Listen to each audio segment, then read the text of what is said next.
Øvelse Nord 2018. Eksperimentet for å øke situasjonsforståelsen ved hendelser. Et samarbeid med Saltenbrand, Norut og Andøya Space Center. Vi prøver ut ny teknologi for å gi oss en bedre forståelse av situasjonen. Vi flyr en drone med en termisk kamera for å vise temperaturene i skipet. Og man kan helt klart identifisere både personer på dekk, maskinrom og trapperom fra utsiden. Bildene blir vist både på 110-sentral og på aksjonsrom, der en stab er satt for å analysere situasjonen.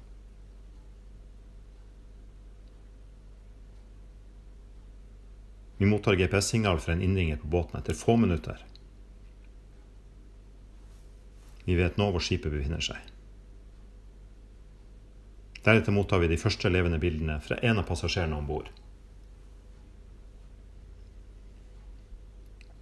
På dette stedet ville vi normalt ikke hatt noe konkret informasjon om situasjonen. Vi får inn bilder fra en som lufter hunden sin, og en til passasjer som har kontaktet oss. Dette er litt kaotiske bilder, men svært nyttige likevel. Evakueringsrutinene følges ombord, og stemningen ser ut til å være rolig. Vi ser en rekke båter i området. Flere lettbåter er satt på vannet og klare til å assistere.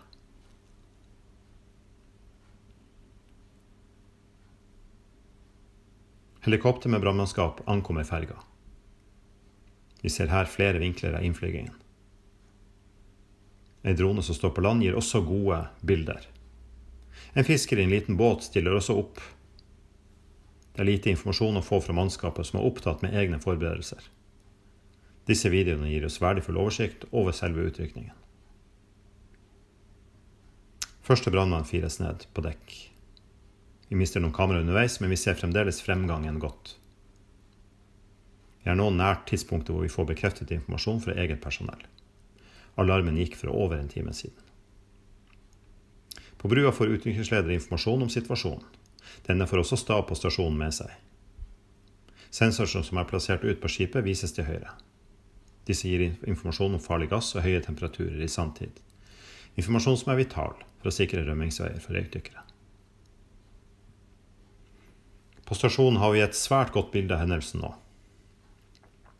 Vi har oversikt over helikopter og kan varsle om spredning av brann og gasser. I ettertid kan vi fritt navigere all data og analysere i detalj. Øverst til høyre vises videoene grafisk på tid og med tilordnede navn. Under en logg med identifiserte hendelser. Dette åpner en helt ny måte å analysere øvelsen på. Vi kan gjenoppleve øvelsen i deler eller i sin helhet, og utvikle en mer effektiv nødtjeneste, som benytter seg av teknologi vi alle bærer med oss til daglig.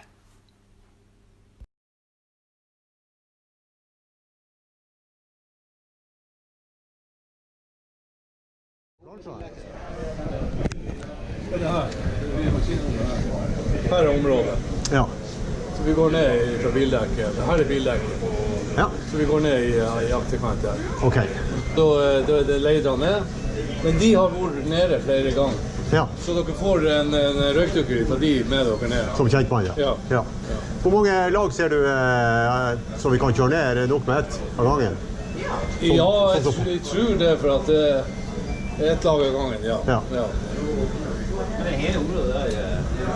Det er hele området her. Hele maskinrommet? Ja. Vet du røpelig hvor brann er, eller er det... Nei, det var i forkant der vi begynte. Ok, så er det eventuelt spredt seg bak. Ja. Men brann er ikke kontroll på i hvert fall. Nei, vi har jo ikke det. Vi kjører ennå røyk. Så det er ikke gjort noen sjokkinnsats med anlegget ombord? Nei, vi er dødt skip. Det er dødt, ok. Ja.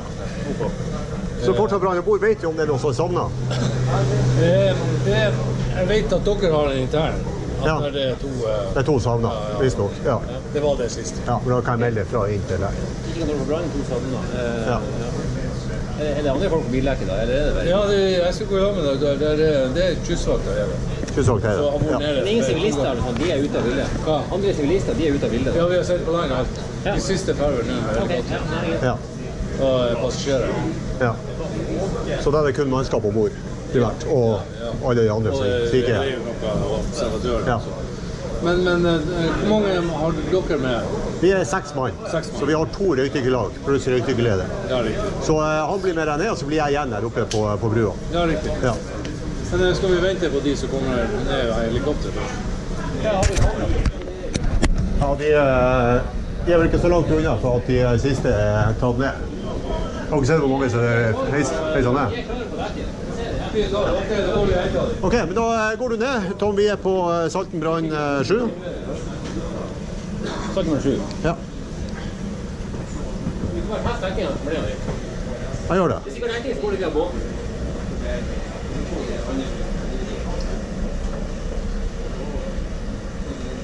Bravo 1-9, det er Bravo 1. Bravo 1 i Sara. Ja, Bravo 1 forstår sånn at dere er på vei opp til broa. Send du en sitrapp når du har kommet i kontakt med kapteinen? Ja, vi er på brua nå og har vært i kontakt med slåkleder og kaptein. Det er fortsatt brann i maskinrommet. Reit Ølstektes hvis nok 2 mann savnet. Kystvakta er innsats der nede, så vi går i lag med de, og så iverksetter vi røykdykkinnsats. Røykdykkerne driver og klør på seg nå, så jeg regner med om 5 minutter, så er de klare til innsats. Oi. Ja, det er mottatt fra